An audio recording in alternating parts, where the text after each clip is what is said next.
कर्णेभिः शृणुयाम देवा भद्रं पश्येमाक्षभिर्यजत्रा स्थिरैरङ्गे तुष्टवांशस्तनूभिः दशेम देवहितं यदायुः मूकं करोति वाचालं पङ्गुं लङ्घयते गिरिं यत्कृपा तमहं वन्दे परमानन्दमाधवम् अज्ञानतिमिरान्धस्य ज्ञानाञ्जनशलाकया चक्षुरुन्मीलितं येन तस्मै श्रीगुरवे नमः। सर्वप्रथम मैं इस संस्थान के बाबा जी को, जो हमारे जो सिख गुरुओं की जो परंपरा है उसको कायम रखते हुए आगे बढ़ाने का काम इस तरह के चर्चा सत्रों के आयोजन के द्वारा कर रहे हैं, तो मैं तो उस गुरु परंपरा को सर्वप्रथम प्रणाम करता हूँ। मेरे ख्याल से जो भक्ति काल था, जिस समय ये परंपरा, इस परंपरा का निर्माण हुआ, उनके सामने यही प्रश्न थे कि समाज को कैसे सुधारा जाए, एक मनुष्य को सच्चा मनुष्य कैसे बनाया जाए, जीवन मूल्यों का क्या स्थान हो। इन सब चीज़ों को सामने रखते हुए एक रिफॉर्मर के नाते, एक दार्शनिक रिफॉर्मर के नाते इन गुरुओं ने जो सेवा की है और जो सेवा करने की प्रेरणा दी है और जिस प्रेरणा से प्रेरित होकर के ये सिख समाज आज भी सेवारत है, ये बेमिसाल है। और इसलिए इस परंपरा को शत शत प्रणाम करता हूँ।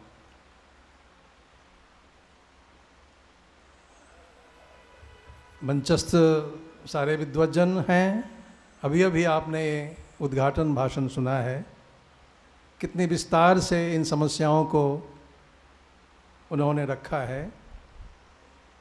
जीवन के दो उद्देश्य हमारी भारतीय परंपरा में रखा गया, दो बिंदु, एक जिसको हम अभ्युदय कहते हैं, अभ्युदय, और दूसरा जो है वो निःश्रेयस है। मनुष्य के जीवन के दोनों ही लक्ष्य होने चाहिए। अगर एक ही लक्ष्य बन जाता है तो समस्याएं पैदा हो जाती हैं। इसलिए जो होलिस्टिक गोल की बात इन्होंने कही, ये होलिस्टिक तभी है जब परमार्थ और यहाँ का यह लौकिक जो तात्पर्य है, पुरुषार्थ है, और जो उसके बाद के पुरुषार्थ है, दोनों को अपने जीवन का लक्ष्य जब तक नहीं हम बना पाते हैं, किसी एक को जब चुन लेते हैं, दूसरे का अगर निकार करते हैं, तो सामाजिक सारी समस्याएं उत्पन्न होती हैं, होती आ रही हैं। और ये हमारे संतजन, ये जो गुरु परंपरा, ये हमें हमेशा इन बातों को याद दिलाते आई हैं और ये हमेशा जारी रहनी चाहिए। मैं तो कहता हूँ अगर ये परंपरा नहीं होती तो शायद हमारे में जो मानवीय मूल्य हैं बचे हुए आजकल, वो भी नहीं बचते। तो इसलिए इस तरह के कार्य को टॉपिक लेकर के इस तरह का चर्चा सत्र आयोजन करने के लिए मैं इस संस्था को धन्यवाद देता हूँ और आभार व्यक्त करता हूँ। और इससे के साथ मुझे जोड़ने के लिए मेरे परम मित्र प्रोफेसर जोध सिंह जी को भी प्रणाम करता हूँ कि ये अवसर हमें दिया इस चिंतन के लिए। मुझे पता नहीं था कि मुझे हिंदी में सबसे अच्छा होता कि मैं पंजाबी में बोलता, लेकिन वो सामर्थ्य नहीं है मुझ में। मैंने अंग्रेजी में अपना वो कीनोट एड्रेस मैंने बनाया है।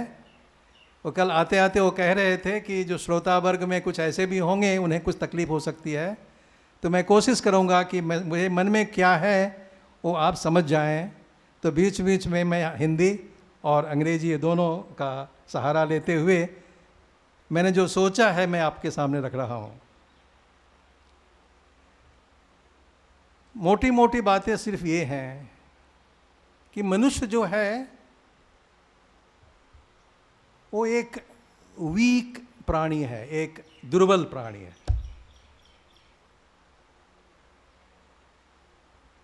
लेकिन वो दुर्बल प्राणी, उसका जो अपना स्वरूप है वो दुर्बल नहीं है। किसी अवस्था विशेष में वो दुर्बल प्राणी बन गया है, वो है सबल।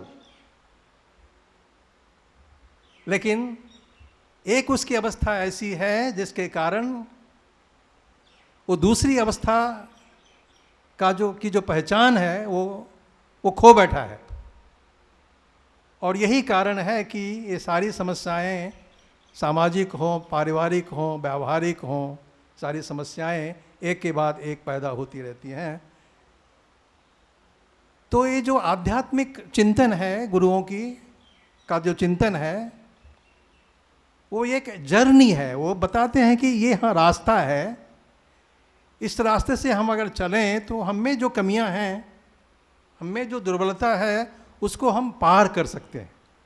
तो एक आशा है, एक होप है, जो ये हमारी परंपरा, भारतीय परंपरा, गुरुओं की परंपरा, भक्ति परंपरा, दार्शनिक परंपराएं जो हमें बताती रहती हैं, उसके पीछे ये सोच है। तो मैं इसको ही, मतलब ये हुआ कि इन सब मार्गों से, गुरुओं के बताए हुए मार्ग से चलने पे मनुष्य बदल सकता है। बदल तब सकता है कि जब उसके वचन में, उसके विचार में उसका पूरी श्रद्धा हो, उसका समर्पण हो। वो कहते हैं उस पर उनको विश्वास हो कि हाँ, बदलने के मुझे कह रहे हैं, मैं बदल सकता हूँ। क्योंकि भले ही आप बड़ी बड़ी बातें करें, लेकिन जब तक वो विचार आचार में परिवर्तित नहीं होता, तब वो विचार का कोई मतलब नहीं रह जाता है। ये गुरु जो परंपरा है, ये जो भक्ति परंपरा है, ये दार्शनिक परंपरा जो है हमारी, वो इस ओर ध्यान दिलाते आई है। मैं इसी को सामने रख करके डिग्निटी ऑफ लेबर, इसको समेटने का मैंने प्रयास इसमें किया है। तो मैं सामने मेरा चिंतन आपके सामने रख रहा हूँ, आपके विचारार्थ। Man is in a condition state. जो मनुष्य की अवस्था है वो एक कंडीशन स्टेट है, एक बद्धावस्था है। But that is not his और हर रियल स्टेट। उसकी वो अपनी, वो सचमुच की अवस्था, वो बद्धावस्था उसकी अपनी अवस्था नहीं है। किसी कारणवश वो बद्धावस्था में है। He is therefore always in search of his or her original deconditioned real state. इसकी खोज है, वो हमेशा खोज करता रहता है, करना चाहिए। ये हमारी भारतीय परंपरा कहती है। Indian philosophical traditions presented this analysis before man and also suggested a path to discover the actual state of man. क्योंकि अगर वो डिकंडीशन स्टेट का है और अभी अगर कंडीशन स्टेट में रह करके वो अगर भुगत रहा है, तो कैसे उस अवस्था तक वो पहुंच पाता है, ये जानना उसे जरूरी है। This path is the path of spiritual journey. इसलिए अगर सिर्फ आप इकोनॉमी की बात करें, अगर आप निःश्रेयस की बात न करें, आध्यात्म की न करें, तो विचार अधूरा रह जाएगा। आपका विचार समग्र विचार नहीं बनेगा। इसलिए दोनों को साथ मिलाकर के विद्याम च अविद्याम च, विद्या का भी विचार होना चाहिए, अविद्या का भी विचार होना चाहिए। दोनों एक साथ हो तभी विचार परिपूर्ण होगा, और तभी शायद हम ये जो कंडीशन स्टेट में हैं उससे निकल करके डीकंडीशन स्टेट, जो मेरा अपना खुद का स्टेट है, वो वहाँ मैं पहुँच पाऊँगा। ये विचारधारा है। There are 3 components in this reflection. ये जो विचार है उसमें 3 बिंदु हैं। कौन कौन है उसमें? एक तो इंडिविजुअल है, मैं हूँ, आप हैं, कोई भी मनुष्य है, प्राणी है।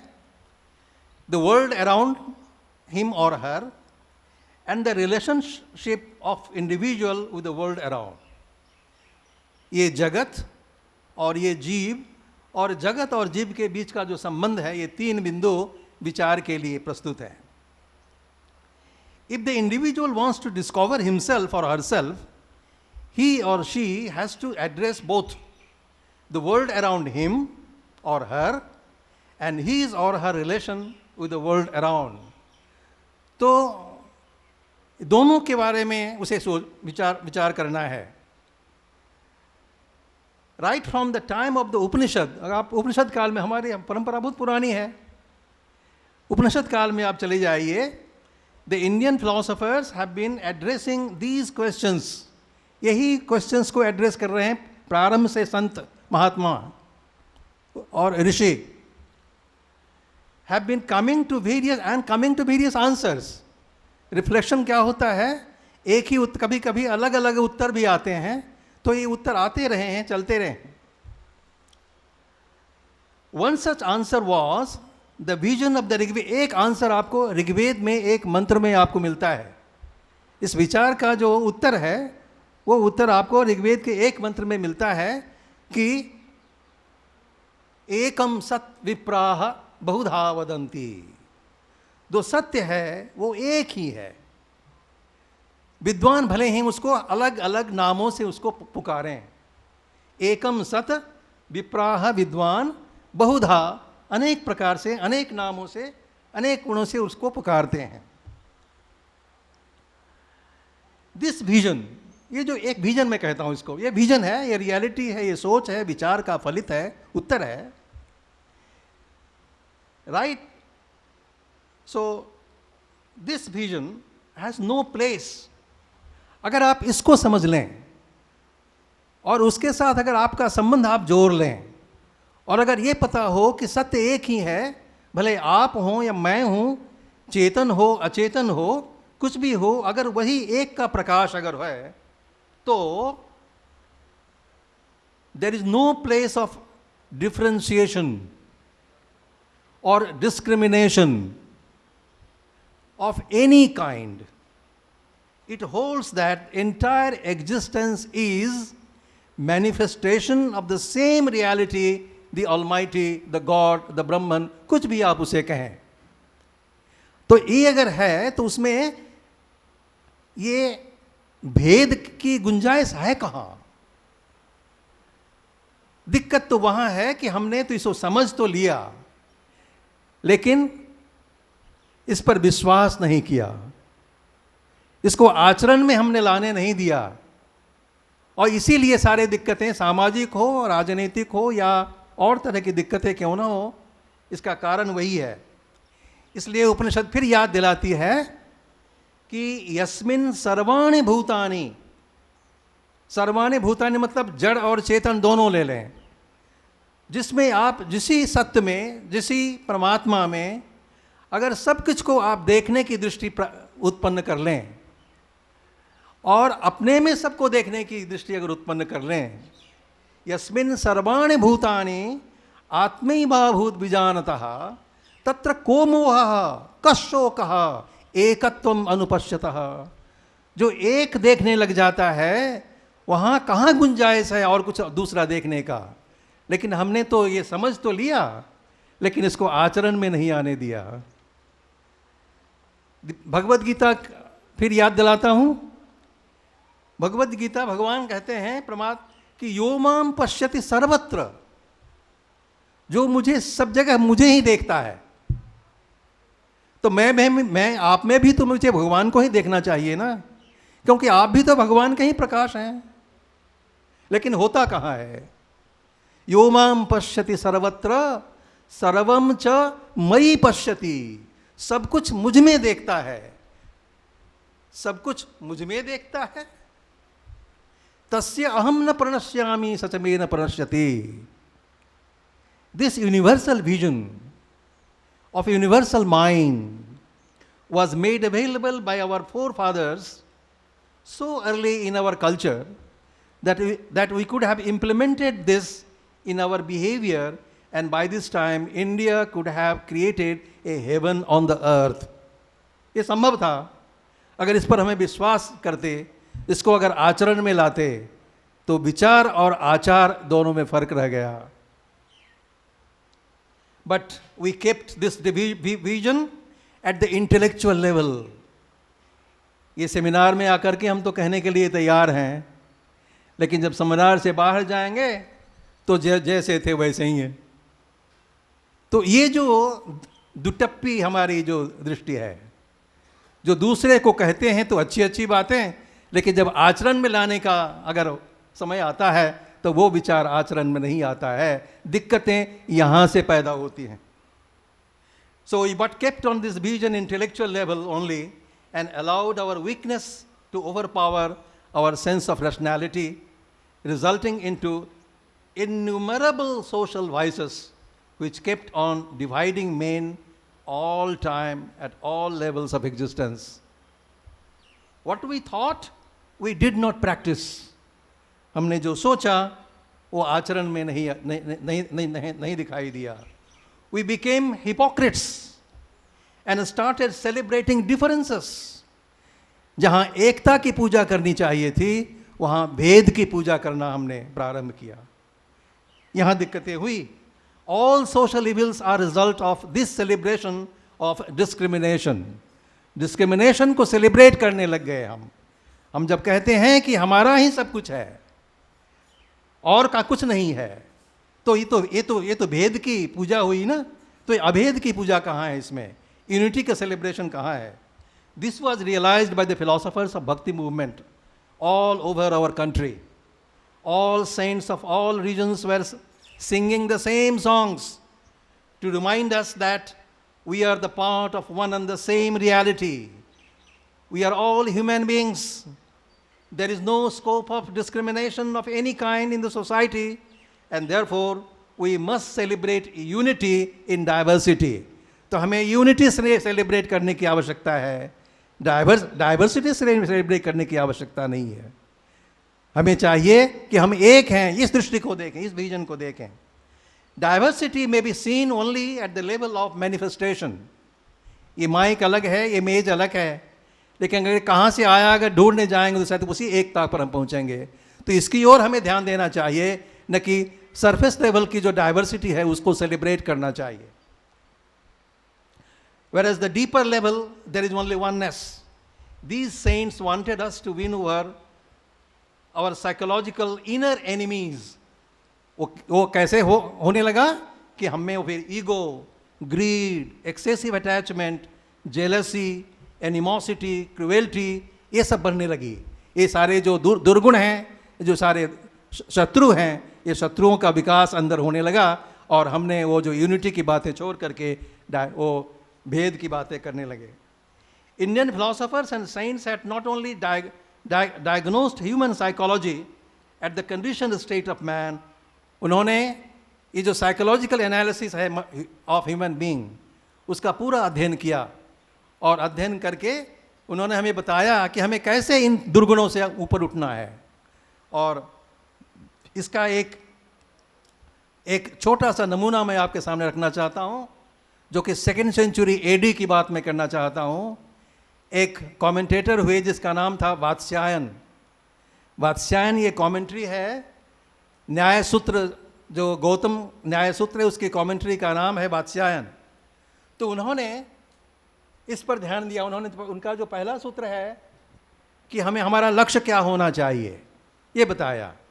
तो वहाँ उसकी चर्चा हुई कि हमारा लक्ष्य दोनों होना चाहिए, अभ्युदय भी होना चाहिए और निश्रेयस भी होना चाहिए, जो कि सामग्रिक दृष्टिकोण है.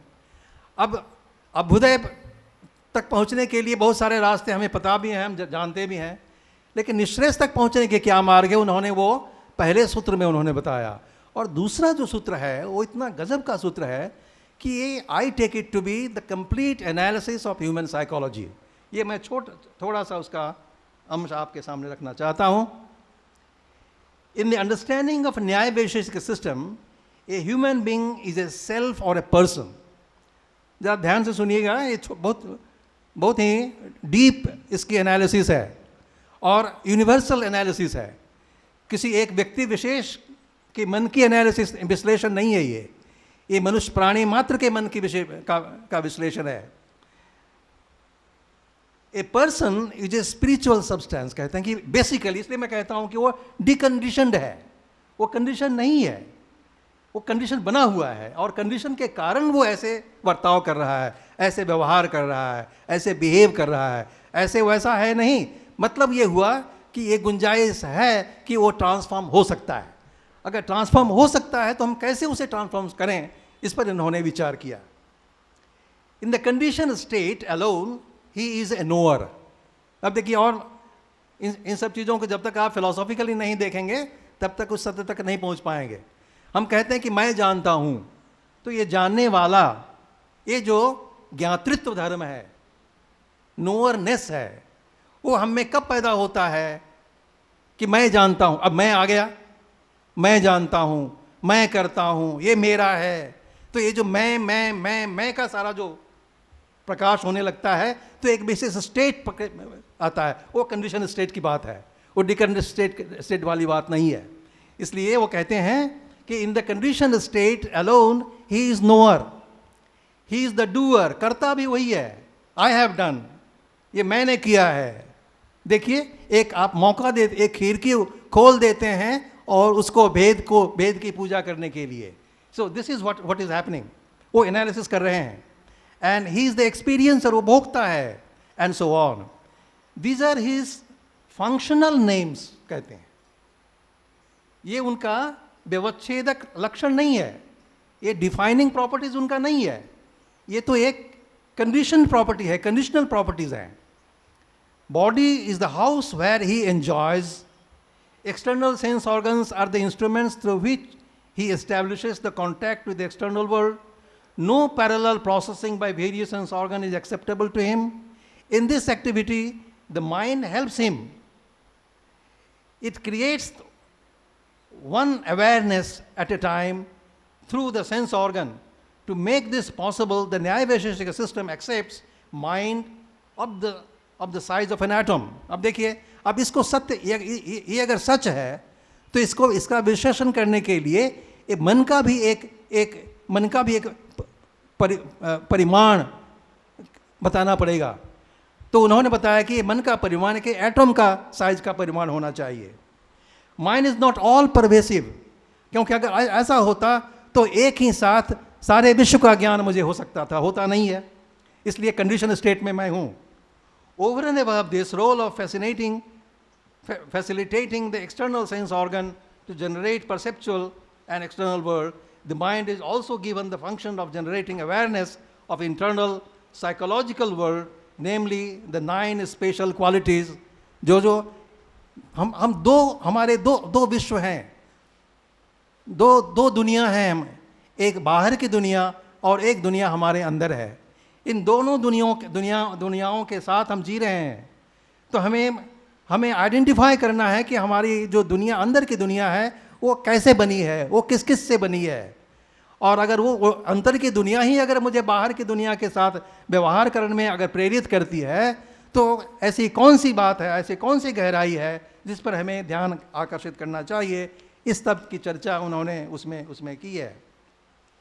पता नहीं कितना समय आप मुझे दे रहे हैं, लेकिन मैं जैसे देख रहा हूँ कि आपके इतने वक्ता हैं और 1 बजे तक आप लोगों का प्रोग्राम किया हुआ है, तो आप जितना कहें जो साहब जी, कितना समय आप दे रहे हैं, उस तरह से बताइए आप। ये तो 5-10 मिनट वाले होने वाली बात नहीं है, लेकिन फिर भी चलिए। तो अब आपको पता लगा होगा कि अब मैं नहीं कहता हूँ, अब मैं छोड़ रहा हूँ सब चीज़ों को, क्योंकि हमें इन्होंने सारा मनुष्य के जो स्वभाव हैं उसका पूरा विश्लेषण किया है, और विश्लेषण करके उन्होंने अंत में कहा है कि हम जो सफ़र कर रहे हैं, और उन्होंने वो विश्लेषण करके उन्होंने एक सूत्र बनाया, जो आप लोग को कभी मौका मिले तो आप उसको पढ़िएगा। न्याय सूत्र, प्रथम अध्याय, प्रथम पाद, द्वितीय सूत्र है, ये दूसरा सूत्र है 112। उसमें कहते हैं ये, चलिए अब छोड़ ही देते हैं उसको। ये सूत्र ऐसा है कि हम दुखी हैं, सभी कहता है कि हम दुखी हैं, कुछ ना कुछ दुख है सबके पास है। ऐसा कोई भी नहीं कहता कि मैं पूरा सुखी हूँ। जो सुखी भी हूँ तो किस काल के लिए सुखी हूँ, फिर दुख में जाने वाला हूँ। तो ऐसा नित्य सुख तो हमें कभी मिला नहीं है, तो दुखी हैं। अब दुख कहाँ से आया उसकी खोज है। तो दुख, फिर कहा उन्होंने जन्म, कि मैं ये कंडीशन स्टेट में हूँ इसलिए ये संभावना बनी हुई है, तो जन्म ये किसका कारण है। फिर जन्म कहाँ से आया, तो प्रवृत्ति। प्रवृत्ति क्या है कि हमारे जो अच्छे और बुरे काम हैं, उन कामों के काम तो समाप्त हो जाते हैं, लेकिन उन पीछे कुछ छोड़ जाता है। वो छोड़ने के बाद वो एक्यूमुलेट होते होते वो कारण बन जाता है कि हम फिर दोबारा उसको भोग करने के लिए आए। तो ये हमारा कारण बन जाता है। ये सारे गुरु परंपरा में सारी चर्चाएं हैं। प्रवृत्ति, वो प्रवृत्ति का क्या कारण है, हम जो अच्छे काम बुरे काम जो करते हैं उसके पीछे क्या कारण है। वो कारण है, यही सबसे बड़ा दोष उन्होंने बताया। इसका नाम उन्होंने दिया है दोष। वो दोष का क्या मतलब है, राग और द्वेष और मोह। मोह, राग और द्वेष, ये तीनों मिलके हमें दोष उत्पन्न करते हैं। हमारे जो अंदर की दुनिया है उसको खराब करते हैं, और फिर हमें प्रेरित करते हैं बाहर व्यवहार के लिए, और फिर हम एक गलत काम कर बैठते हैं या कुछ होता है। तो दुख, जन्म, प्रवृत्ति, दोष, मिथ्या ज्ञान। और ये दोष कहाँ से पैदा होता है, फिर उसका कारण क्या है, तो ये मिसअंडरस्टैंडिंग है, मिसकंसेप्शन है, रॉन्ग नॉलेज है, मिथ्या ज्ञान है। तो रूट देखिए, कोई भी इलाज के लिए उसका कारण का पता होना जरूरी है। तो उन्होंने ये साइकोलॉजिकल एनालिसिस करके सबका मूल कारण क्या है, हम जो दुखी हैं उसका सबसे मूल कारण है हमारा अज्ञान, तो मिथ्या ज्ञान। तो मिथ्या ज्ञान ही क्या उत्पन्न करता है, एटीट्यूड उत्पन्न करता है। किसी ने कह दिया कि भाई ये तेरा शत्रु है, तुम्हारे सामने तो हंसता है लेकिन तुम्हारे परोक्ष में वो बुराई करता है, हो गया। अभी जो मिथ्या ज्ञान हो गया तो उसके बारे में हमारे मन में एक दोष उत्पन्न हो गया, उसके प्रति एक एटीट्यूड उत्पन्न हो गया, या तो राग या तो द्वेष या मोह। तो राग, द्वेष, मोह, ये तीनों मिथ्या ज्ञान से का कार्य है। तो कारण को अगर नाश कर दें आप, अब मिथ्या ज्ञान को कैसे नाश किया जाए, तो तत्व ज्ञान के द्वारा नाश किया जा सकता है। तो इसलिए तत्व ज्ञान, सही ज्ञान, सच्चा ज्ञान, x knowing x as x अगर हो तो मैं मिथ्या ज्ञान हमारा चला जाएगा। और मिथ्या ज्ञान ही कारण था दोष का, राग का, द्वेष का, अटैचमेंट का, सब कुछ का वही कारण था, वो चला गया। और वही कारण था ये प्रवृत्ति का, तो फिर प्रवृत्ति चली गई। प्रवृत्ति ही कारण था जन्म का, फिर जन्म चला गया। जन्म ही कारण था दुख का, वो दुख से हम हमेशा के लिए निवृत्त हो गए। इस तरह की एनालिसिस उन्होंने रखी है। मैं कहता हूँ this is some kind of model of analysis which is universal in nature, कि आप किसी के अंतर्मन का विश्लेषण आप इस मॉडल के आधार पर कर सकते हैं। तो मैं अब यही मेरा कहना था उसका। उसके बाद मैं जो अब कहना चाहता हूँ, अब डिग्निटी ऑफ लेबर पर थोड़ा सा बताऊं। Keeping this at the background, मैंने बहुत कुछ छोड़ दिया आपको। अगर आप पढ़ लीजिएगा, ये जोलसेन जी की आपको उपलब्ध करवा देंगे, पढ़ लीजिएगा पूरा। Keeping this at our background, let us reflect on the issue of dignity of labor. When you look at the ground reality, we are pained to observe the human behavior all around us. We are so self-centered that you are almost blind to the suffering of mankind. In this situation, we must look back at the teachings of the sages and saints of our country.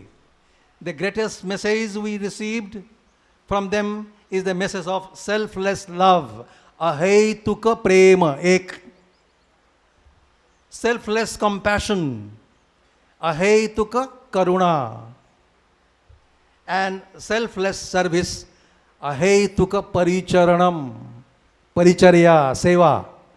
तो करुणा, सेवा और प्रेम, ये तीनों चीज़ें अगर हम इसको centre में रख करके अगर हम अपने व्यवहार को सही करने का प्रयास करें, तो मुझे लगता है गुरुओं ने फिर यही कहा था कि आप इसे कीजिए, इससे सब कुछ सुधर जाएगा।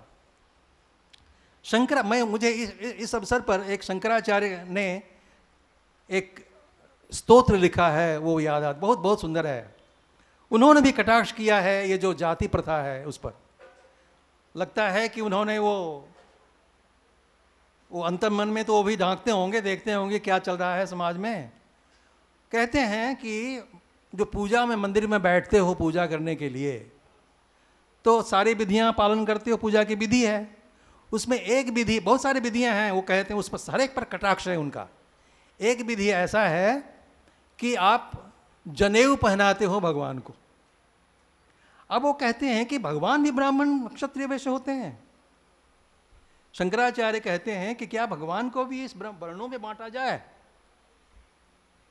कहते हैं कि पूजा करने के बाद तुम प्रदक्षिणा करते हो, मंदिर के चारों ओर प्रदक्षिणा करते हो, क्या भगवान इसी सीमा में सीमित हैं?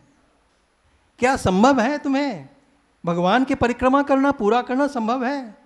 अगर तुम कहते हो कि ईशावास्यम इदम सर्वम यत्किंच जगत्याम जगत, अगर पूरा विश्व अगर भगवान ही भगवान से है भरा हुआ है, तो भगवान से बाहर जाकर परिक्रमा करना क्या संभव है?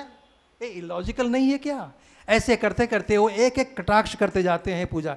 इस स्तोत्र का नाम है परा पूजा, आप लोग पढ़ लीजिएगा। क्या है ये? जोत सिंह जी ने एक मेरा ज्ञान इन्होंने बहुत बढ़ाया है। इन्होंने ग्रंथ साहब का पूरा हिंदी अनुवाद मुझे पढ़ने को दिया, और उनमें इंट्रोडक्शन में बहुत सारे बातें कही, उससे मुझे बहुत बड़ा ज्ञान बढ़ा है। उन्होंने लिखा है कि ये वो सही है, मैं उनसे एक सहमत हूँ। वो लिखते हैं कि सबसे कमी हमारे में ये है कि हम अपने ही को पढ़ते हैं, दूसरा नहीं पढ़ते हैं। तो ये जो ये चर्चा सत्र है वो दूसरों के दरवाजों को भी खोलने का काम करे। इसलिए मैं कह रहा हूँ कि आचार्य शंकर ने जो स्तोत्र लिखा है परा पूजा, उसको आप पढ़िए और फिर उनको पता चलेगा आपको कि वो क्या कहना चाहते हैं हमें, और क्या हम उस तरह से हम अपना जीवन जी रहे हैं। वो कहते हैं कि ऐसे करो, ये पूजा मंदिर में बैठ के पूजा किए बिना ऐसे कर लो। आत्मा त्वम, आत्मा के अपने को भगवान समझ लो। अब देखिए कहाँ से कहाँ तक चली गई बात। गिरिजामति ही, जो बुद्धि है उसको पार्वती समझ लो।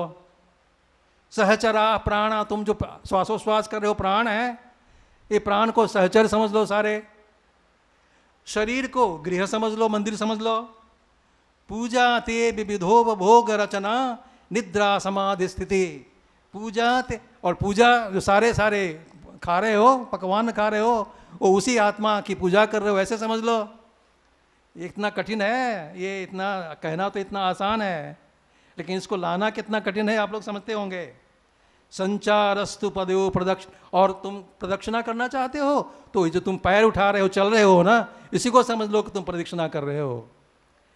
कहने का मतलब ये है, वो कहते हैं कि मेरा कहना ये है, यत यत कर्म करोमि, ऐसी अवस्था प्राप्त करो। ये ट्रांसफॉर्मेशन है, इस ऐसी ट्रांसफॉर्म अवस्था तुम में आनी चाहिए कि यत यत कर्म करोमि, जो कुछ भी मैं करूं, समझ लो कि तुम उसी परमात्मा की आराधना कर रहे हो।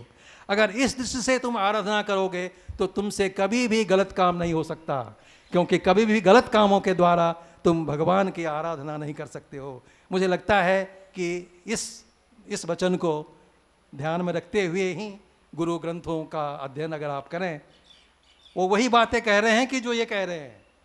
तो इस तरह से प्रेरणा जो मिलती रहती है। देखिए मैं पश्चिम बंगाल का रहने वाला हूँ। बचपन से हमने गौरीय मठ में हमने बिताया है। तो चैतन्य महाप्रभु के जो ज़्यादा उन्होंने लिखा नहीं, जो 8 श्लोक थे वो हम लोग प्रातःकाल उठ करके हम लोग पढ़ते थे, आरती करते थे। तो एक तो आपको सुनाना मैं चाहूँगा उसमें से।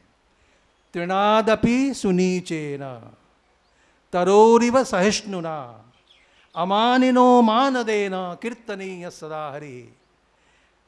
आप अपने को ये जो घास है ना, घास से भी नीचे समझिए। तृणादपि सुनीचेन, ये जो वृक्ष हैं, ये जो पौधे हैं, जो सब कुछ सहन करते हैं, धूप छाँव, धूप सर्दी कुछ भी, उस तरह सहनशील बनिए। तो तृणादपि सुनीचेन तरोरिव सहिष्णुना, वैसे सहिष्णु बने। और अमानिनो मान देना, जिसे सम्मान नहीं मिल रहा है समाज में उसे सम्मान देना सीखिए। लेकिन फिर भी वही होलिस्टिक अप्रोच है। ये सारी चीज़ें, ये सारे व्यवहार आपसे घटित तभी होंगे कीर्तनीय सदा हरि ही, अगर हमेशा आप वो परमात्मा की याद करते रहें, तो ये करते रहें, तो मेरे ख्याल से आप कुछ बना सकते हैं। तो एक दो श्लोक और सुनाता हूँ, एक अवसर कहाँ मिलता होगा आपको संस्कृत सुनने का। ये कहते हैं कि श्रोत्रम श्रुते नैव, ये जो कान है वो सार्थक कब है? जब ये गुरबाणी हम सुनते हैं, जो हम संतों के वचन सुनते हैं तो हमारा कान सार्थक होता है। श्रोत्रम श्रुतेन, ये हाथ सार्थक कब होता है? दानेन, दानेन पाणिहि, ये शरीर सार्थक कब होता है? जब आप करुणा उत्पन्न हो किसी की सहायता करते हैं, उपकार करते हैं। परोपकाराय फलन्ति वृक्षाः परोपकाराय वहन्ति नद्यः, ये फल वृक्ष खुद नहीं खाते, नदियाँ पानी नहीं पीती। परोपकाराय दुहन्ति गावः, गौएं दूध नहीं पीती। परोपकाराय सताम प्रतीय, ये सब अगर ये उपदेश अगर हमारे सामने हो, ये सारे गुरु परंपरा ने हमें यही सिखाने का प्रयास किया है। बस अंत में एक और कि सिर्फ ये ट्रांसफॉर्म एक ही अंतिम है कि हमें ये चाहते हैं हमारे गुरु परंपरा, ये सारे सिख संप्रदाय के गुरु जो हैं हमें परमात्मा की ओर जाने की कहते हैं, लेकिन वो भी ये भी कहते हैं कि समाज को बिना छोड़े, अपने कर्तव्य को बिना छोड़े, जो करना है उसको।